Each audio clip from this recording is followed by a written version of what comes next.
nerds, geeks e afins. Estamos todos aqui enfeitiçados pelo primeiro episódio de WandaVision, a nova série da Disney Plus, ou a primeira série da Marvel dentro da Disney Plus. Our story. Yes, what exactly is your story? Oh, just leave the poor kids alone. Really, I think it's a perfectly simple question. Honestly, why did you come here? Why? Damn it, why? Why did you... Pois é, pessoal, finalmente começou a temporada Marvel, depois de um ano inteiro sem praticamente nada, porque não foi nada porque tivemos os trailers de Viúva Negra lá no cinema, na promessa, né, que ele seria apresentado, acho que em março ou abril de 2020, ou algo parecido, ou era fevereiro, eu nem lembro mais para falar a verdade. Mas eram teasers e trailers que começaram acho que até em 2019, mas enfim, não deu para estrear no cinema Viúva Negra. E por tabela, qualquer outra coisa que eles haviam planejado para as telonas. Para as telinhas, tínhamos o WandaVision já anunciado, mas para falar a verdade, eu não lembro se havia alguma data para 2020. Provavelmente havia, porque o ano passado foi uma sucessão de adiamentos aqui e acolá, que a gente realmente nem mais se importava se alguma coisa fosse mais uma vez adiada pela 13ª vez. Simplesmente foi um ano que não existiu para o universo da Marvel. E sim, WandaVision é muito importante para a nova fase, com certeza. Uma fase totalmente focada em coisas fora da caixinha, podemos dizer assim. Porque essa é a primeira impressão que, claro, a gente tem quando começa a assistir esse episódio de estreia de WandaVision. WandaVision, Wanda, a Feiticeira Escarlate, e Vision, que é o próprio Visão, aquele androide. Bom, deixa eu fazer uma espécie de contexto do como eu conheço esses personagens, como eu gosto deles, como eu me identifico, até para justificar um pouco o que eu vou dizer aqui nesse vídeo. Lá pelas bandas de 1970 foi a época que eu mais li quadrinhos, especificamente mais da Marvel. Eu nunca fui muito um decenalta, fui mais um Marvete. Não por aquela birra, né, entre uma coisa e outra. Na verdade, por exemplo, da DC Comics, eu adorava ver os Novos Titãs. Mas, por exemplo, tá aí uma coisa, né, uma equipe que logo que eu comecei a ler as primeiras histórias, eu já gostei logo de cara. Eu gostei da proposta ali dos Novos Titãs. Mas, quando eu via as histórias dos Vingadores, eu achava assim, não sei se eu gosto exatamente. Porque, claro, naquela época dos anos 1970, eu era fissurado no Homem-Aranha, como toda criança era naquele momento, né? Hoje em dia, claro, se tem mais contato às vezes, primeiro com o Homem de Ferro, depois um pouco com o Aranha. Mas, pelo menos, existem dois agora. Antigamente, tudo ficava nas mãos do Aranha. Fazer o quê? Mas, enfim, as histórias dos Vingadores estavam lá no recheio das revistas da Abril que eu comprava. Eu comprava todos os títulos, na verdade. Então, muitas histórias que estavam contidas lá no miolo, eu simplesmente não lia. Os Vingadores eram um caso. E justamente, olha, também não gostava muito do Capitão América, para você ver como às vezes realmente alguns personagens não batiam. Assim como também Homem de Ferro. Sim, aquelas revistas estavam recheadas para mim de histórias de personagens, de super-heróis que eu não curtia muito. Os Vingadores eram um grupo que eu não gostei logo de cara. Mas como eu comecei a gostar? Justamente por causa do Visão e depois também pela Feiticeira Escarlate. Eles tinham presença, esses dois personagens. Então eu realmente gostei de um grupo por causa de dois personagens. E dois personagens também vamos considerar um pouco secundários. Se bem que Visão era muito importante lá naquela época. Inclusive ele era chefe também da equipe. Mas enfim, esse contexto que eu quero dizer é porque realmente eu gosto desse tipo de personagem, do Visão. Um ser um pouco enigmático. E também a Wanda, a Feiticeira Escarlate, que também não era lá simples assim, né? Ela sempre foi meio doidinha, né? Vamos combinar. Enfim, e claro, quando os dois chegaram ao universo do cinema, da Marvel, muitas possibilidades se abriram completamente. Principalmente por causa dessas coisas um pouco fora do lugar, realmente. Bom, e o que vale também é que a proposta aqui desse primeiro episódio, que está totalmente calcado nos sitcoms americanos dos anos 50, bom, isso também eu adorava muito, porque eu vi muito I Love Lucy, da Lucille Ball, ou então A Feiticeira, com Elizabeth Montgomery, linda. Sim, a aventura de O que mais se casa, eu acho que a primeira aproximação que todo mundo faz desse primeiro episódio aqui de WandaVision é situar, claro, sendo ela uma denominada feiticeira escarlate, ela não é uma feiticeira, ela é um mutante. Ou não é mais também, né? Bom, enfim, daqui a pouco eu acho que eu lembro de falar disso. Mas a comparação entre o seriado A Feiticeira e WandaVision é meio que imediata, principalmente na situação que é um casal que vive uma vida onde é necessário esconder que a mulher é uma bruxa. Mais ou menos isso, tem poderes. E tem aqueles contextos básicos de vizinha que participa das histórias, alguma coisa relacionada ao trabalho do marido e por aí vai. Sim, ele tenta emular esses episódios lá dos anos 50. Mas, na verdade, aliás, a Feiticeira não é dos anos 50, dos anos 60. Ok, tudo isso tem uma proposta de estar inserido dentro, na verdade, de um universo. E para quem já conhece uma base assim das histórias da Wanda e também do Visão, sabe que um dia, lá nos quadrinhos, ela criou uma realidade outra, por causa da sua necessidade de ficar, por exemplo, com o Visão, ou de alguns outros contextos. É o básico que você precisa saber, mesmo que você não tenha lido essas histórias. Eu, por exemplo, eu não li. Inclusive, essa aqui que eu vou indicar para vocês. Ou, indicar aqui para vocês desse lado, que é uma série do Visão, onde ele constitui uma família com esposa e 2 filhos, que como vocês podem ver pela imagem, é a cara do pai, né? A cara do chefe de família. Também um contexto bem estranho, porque como é que o Visão se reproduziu, né? Pois é, enfim, ou seja, todas as referências que nós temos aqui que fazem com que essa série exista, estão todas colocadas numa base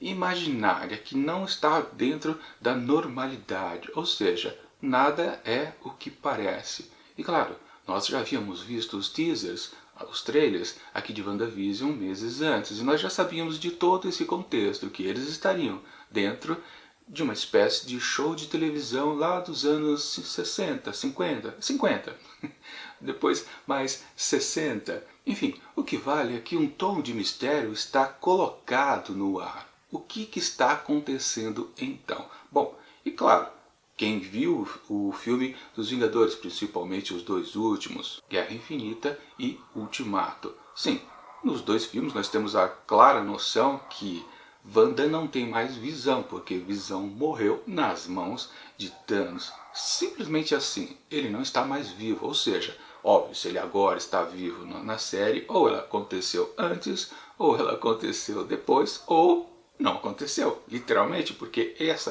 é a situação. Se é um mundo irreal, com certeza tudo aquilo ali não existe, ou pode existir. Ou seja, o contexto, de novo, da misteriosidade existe, está imposto completamente nessa série. Mas até onde vai? Ok, tudo isso que eu disse até agora é um preâmbulo para dizer exatamente que esse primeiro episódio é apenas um enigma. A gente não sabe para onde a série vai. Claro, quem viu outros trailers aqui da série sabe, por exemplo, que a série fica colorida depois de uma certa etapa. E falando em certa etapa, uma coisa que eu mais me surpreendi nesse primeiro episódio é que literalmente ele não sai do preto e branco até o finalzinho, quando se revela que alguém, um operador de edição de vídeo, está sabendo, obviamente, que tudo se trata de uma série de TV aos moldes do sitcom dos anos 1950 a 60, e onde está inserido Wanda e Visão. Ou seja, foi uma bela de uma ousadia. Acho que a primeira palavra que a gente pode se referir à série WandaVision.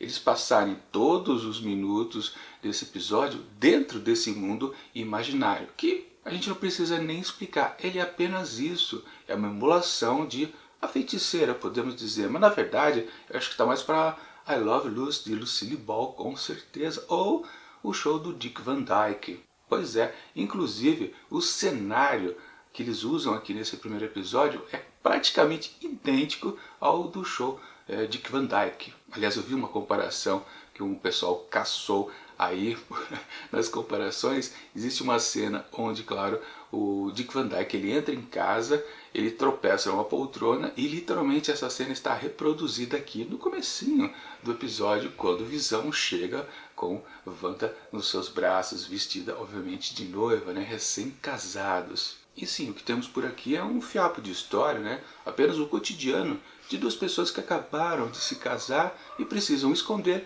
esse pequeno detalhe, que uma tem superpoderes e o outro, bom, o outro também tem.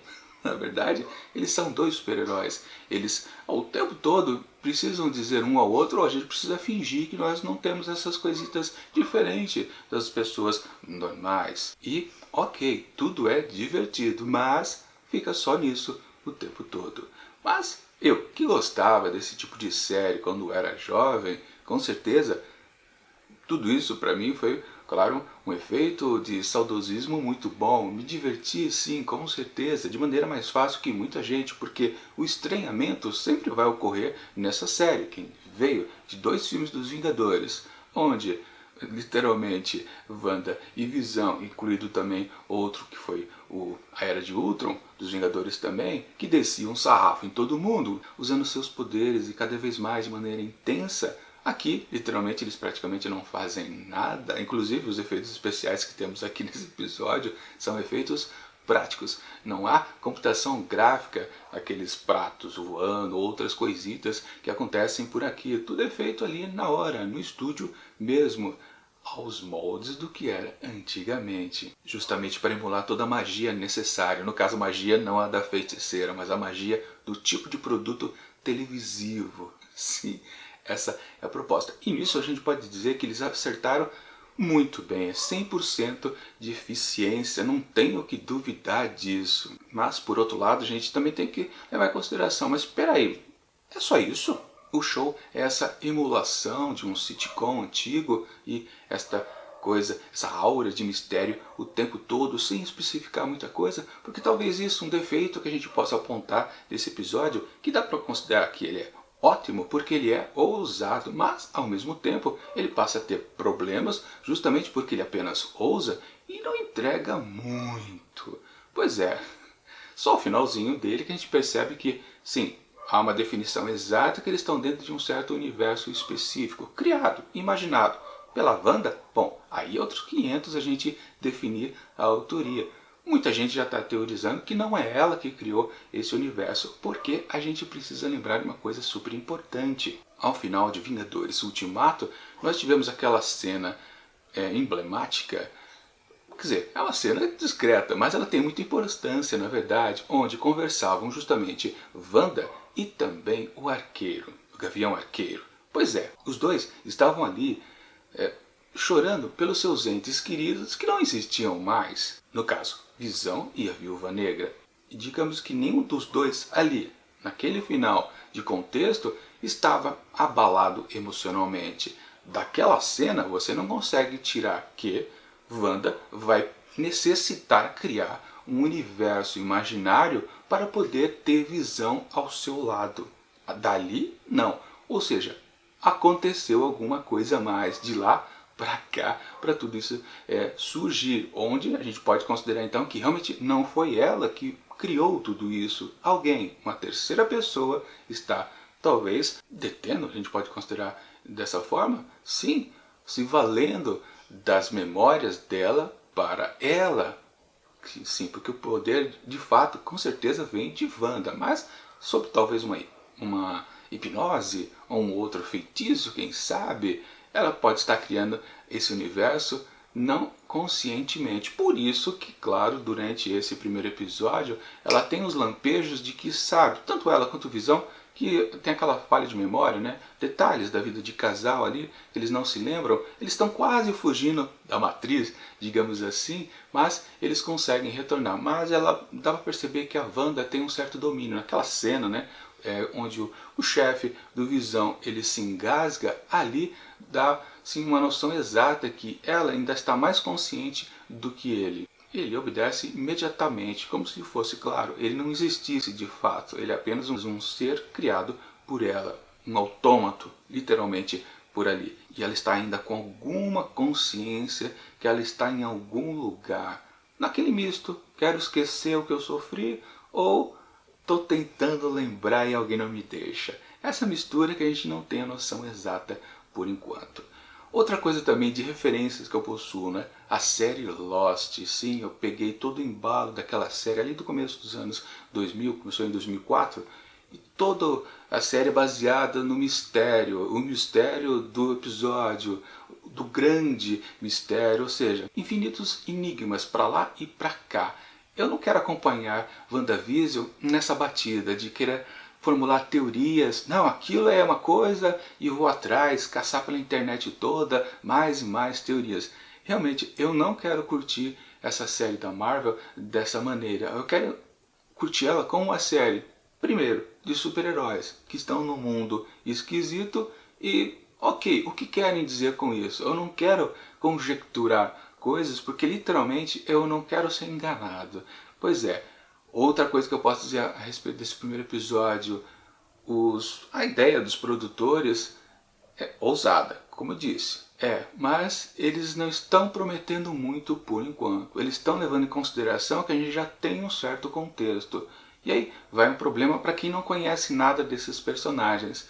Que coisa mais esquisita, né? Uma série preto e branco. Hoje em dia emula aquelas séries antigas que lá não tem muita graça. Pois é, esse tipo de humor específico da sitcom, e principalmente dessas duas décadas, 50 e 60, são mais ingênuos ainda do que os sitcoms modernos, que tem uma certa malandragem, umas questões sexuais. Tudo isso não existia antigamente, nem podia, para falar a verdade. Tanto que tem vários momentos que a gente percebe que os casais daquela época, das duas épocas, eram caretas demais, num contexto de uma sociedade bem mais fechada, obviamente, né? Mas, enfim, esse episódio aqui de estreia, ele ousa, mas também não ousa. Pois é, porque ele fica inserido nele mesmo. Ele está dentro da concha que ele colocou em volta. Na verdade, quando eu via os teasers e trailers da série, eu pensava que esse contexto da série, de estar dentro de um programa de sitcom dos anos 50, 60, isso não ia durar mais do que metade do episódio. E, literalmente, é ele completo. Por quê? Não sei. Há uma proposta específica para isso? Não dá para adivinhar, porque a série, o episódio em si de estreia, não promete nada. Deixa apenas um negócio de vocês estão curtindo isso? Bom, e é por causa disso talvez que 2 episódios foram colocados no ar no mesmo dia. Justamente para a pessoa não assistir esse episódio aqui e ficar, peraí, eu tenho que esperar uma semana para entender o que diabos está acontecendo? Pois é, por causa disso já atacaram 2. E, bom, eu já vi o segundo também, mas eu não vou falar nada a respeito dele. Vou deixar para o próximo vídeo. E, portanto, para esse primeiro episódio de WandaVision, eu atribuo 4,5 asteriscos. O meio aí é quase por causa da ousadia, mas eu poderia tirar se não fosse tão ousado, eu ficaria só com 4. O conjunto geral não é uma maravilha, ele é interessante, ele é provocativo, mas em termos narrativos ele não tem nada demais. Está inserido dentro de um contexto misterioso, mas a base, a historinha de casalzinho ali, bobinha que a gente pode considerar hoje em dia, que está totalmente desconectado daqueles tempos antigos onde a gente assistia, onde eu aqui, barbudo, velho, assistia e curtia muito, porque naquela época havia a ingenuidade desse tipo de programa. Hoje é um saudosismo forçado. Quase todo mundo que está assistindo essa série agora não viu esse tipo de produto lá nos tempos passados. Eu vi, mas o público de agora não. Então há um falso gostar aqui, com certeza, desse tipo de produto. Por isso que ele é ousado e arriscado ao mesmo tempo. Por isso eu daria 4, mas pela ousadia em si eu dou 4,5 asteriscos para o primeiro episódio de WandaVision. Daqui a pouco eu vou soltar o próximo episódio, a próxima videoresenha do episódio número 2. É isso.